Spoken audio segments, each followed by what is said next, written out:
All right, ladies and gentlemen, today I'm going to clean up a pair. There's nothing wrong with a pair of dikes, angle cutters, dikes, whatever you want to call them.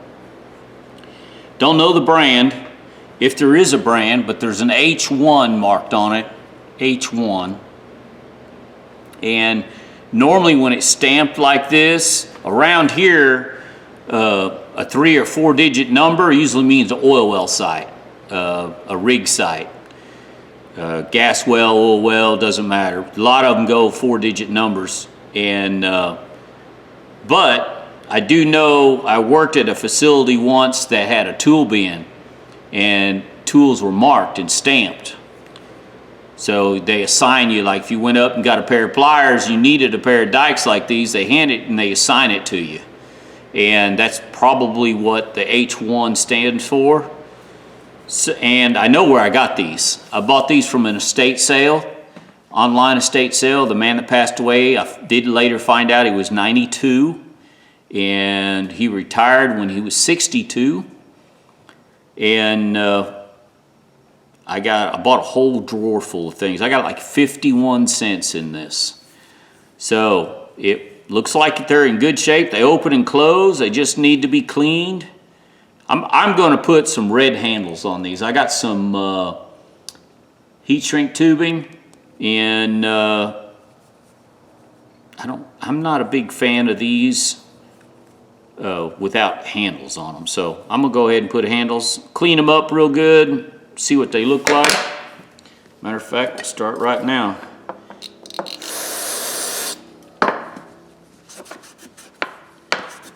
Is that rust or dirt? Yeah, there's a little rust under there. Probably best just go to the wire wheel and just get after it, looks like. Yeah, the wire wheel be best. It looks like there is a name. These might be Crest Alloy. It's Crescent brand, old school Crescent. A lot of the tools I got from that old gentleman's estate was in the 50s and 60s. So that would probably be about right for this. All right, let's go to the wire wheel.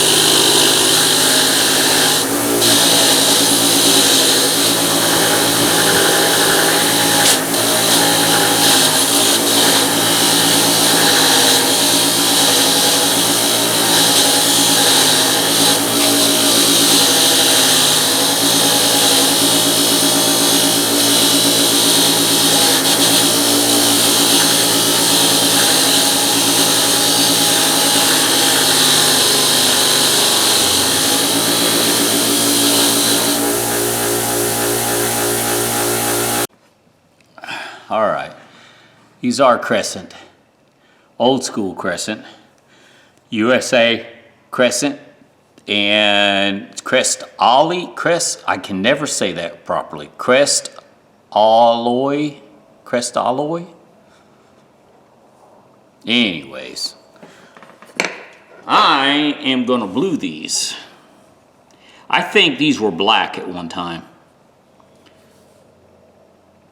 As old as this is, I'm figuring these are 1950s, mid-50s.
what I did is I cleaned all the rust that I can get to the best that I can. And all the bluing does, it helps prevent, no, that's not the word I'm looking for, because it doesn't prevent rust. It deters, what's a good word? I can't think of a good word for it. It just keeps it from, it helps protect, let's put it that way. The bluing helps protect. You can spray paint your tools if you want. I prefer bluing, just because I like the bluing.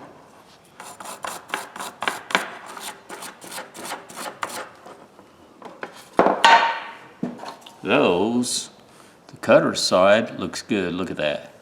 Something that could be over 70 years old and still a good usable tool. I mean, good quality, nothing there that'll keep you from using it. All right, let me gather my stuff up here and I'll get right back. All right, ladies and gentlemen, this is the bluing I'm using.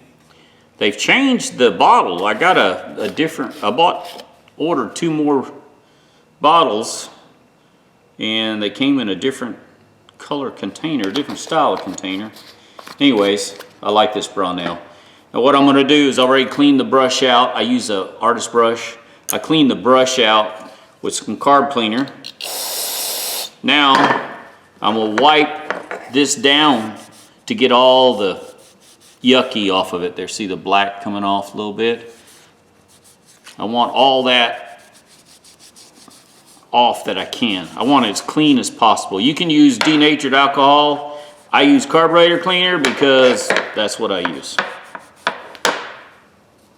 I don't snort it, but I got a lot of it around here. I buy it by the case. I use carburetor cleaner, clean graffiti, clean locks. Anytime I have to work on a lock, I disassemble it. I clean all the parts with carb cleaner.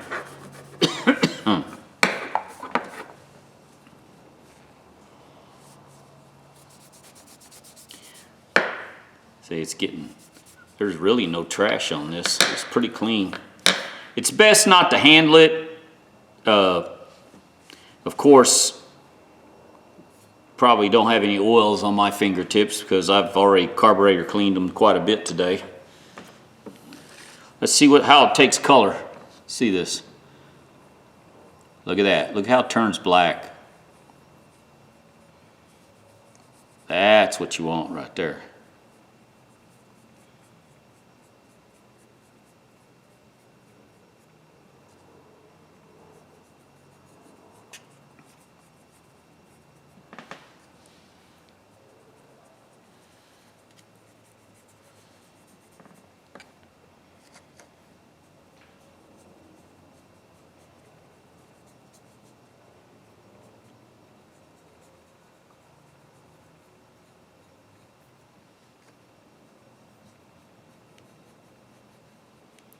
It's going to take good color.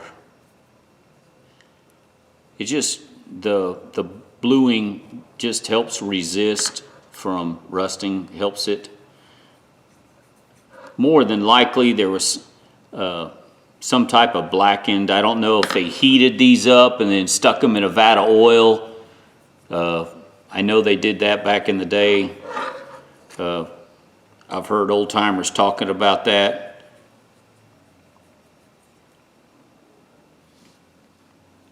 And we used to make our own wood treatment. We treat our own wood back in the day with linseed oil and turpentine. Some of you guys, old timers, might remember that.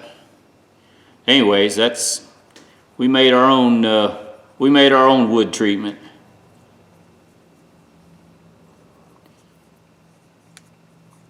Pretty much the same thing. Look at there. Look how black that is. Let it sit for 60 seconds. I think I'm going to go ahead and put another coat on because I've probably missed a spot. You're supposed to wipe it dry.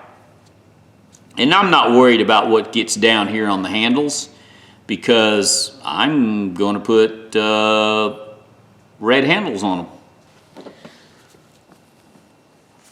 It says wipe dry in one pass. It's kind of hard to do. So I wipe off what I can. It's just a good old tool. This is not like an art piece that's going to sit in a museum or something. I know there's people out there that really do a fantastic job on some of their tools and some of their items that they show. But my channel is not about show because I use my tools. I work for a living.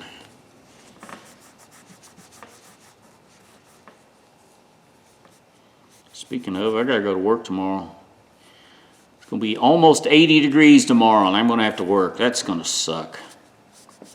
Beautiful days, been terrible weather the last 4 weekends. We got a nice weekend and now I gotta work. Those of you that can enjoy your weekends, boy, I'm glad you can.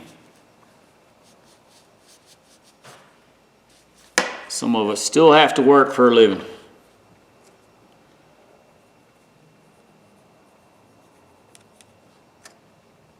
I'm putting another coat on. So what I should have done was burnished it with some steel wool and then put another coat on, but I seen some spots that I missed, so I'm just covering it. Ain't no big deal. I use an artist brush because I can get the details better. It says to use a cotton swab. The problem I have with a cotton swab is as soon as you stick that swab in the solution, it absorbs almost all of it. You waste so much. I use the brush. I have so many of them, so I use them. Yeah, it's been close to 60 seconds. Now I will fire up the air compressor and I'm gonna blow underneath the pivot and dry that out.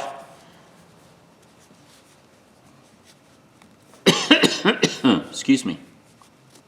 I mowed my yard. I mowed the leaves, and ever since this morning I've had a cough since I did that. I was breathing in dirt. You name it, it was bad. Oh well. Someone's gonna say wear a mask. I didn't wear a helmet when I rode a bicycle. Why would I want to wear a mask now?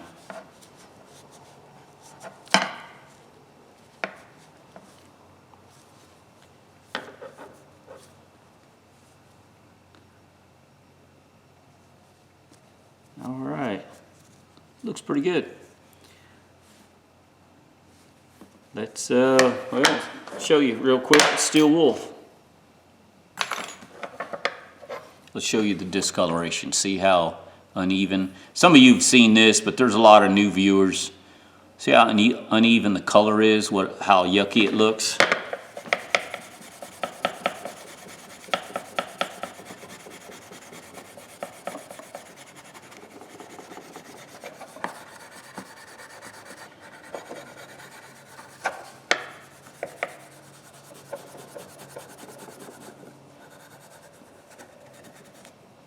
See how that looks now? See how sheen? See how flat it looks on that side? See that? That's what you want. I think this is 4/0 steel wool I'm using. You can use 1/0, but I keep 4/0. That's what I use 4/0. Used to use a lot of 4/0 when I refinished furniture, made furniture.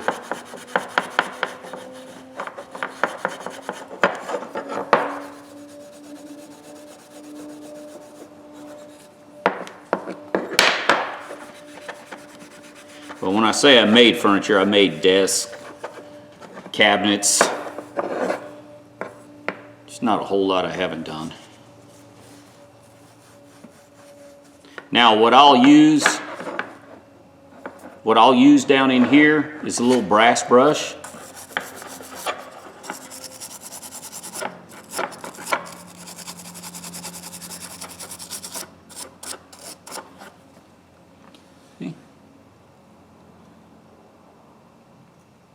Looks pretty good.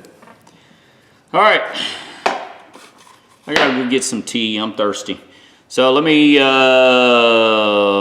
finish wiping it down and steel wooling it, and then we'll come back and see what we got.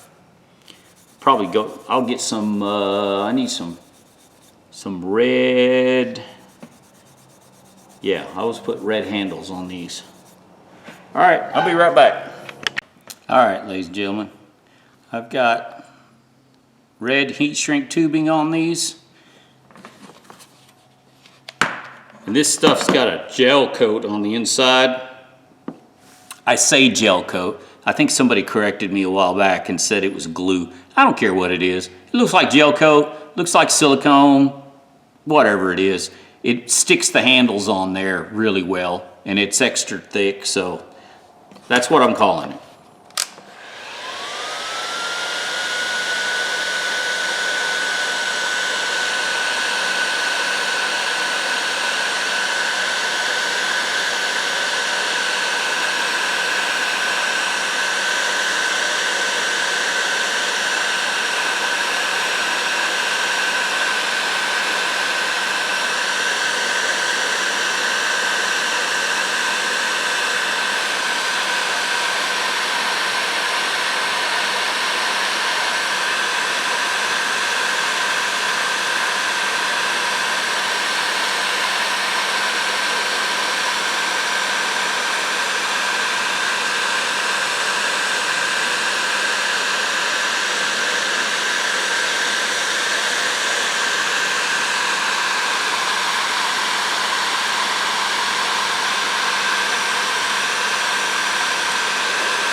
That's it, ladies and gentlemen. Real easy. I cut the ends, and then I never show this, but I'll show you guys tonight. I'll let this harden a little bit, and I'll take it over the fiber wheel, and I'll just lightly clean up the ends with the fiber wheel. Good pair of pliers, and the number on it's a 542-7. Anyways, let me go make sure my wife's all right. I'll come back and we'll see what we got.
All right, ladies and gentlemen, these have been sitting out for a few days.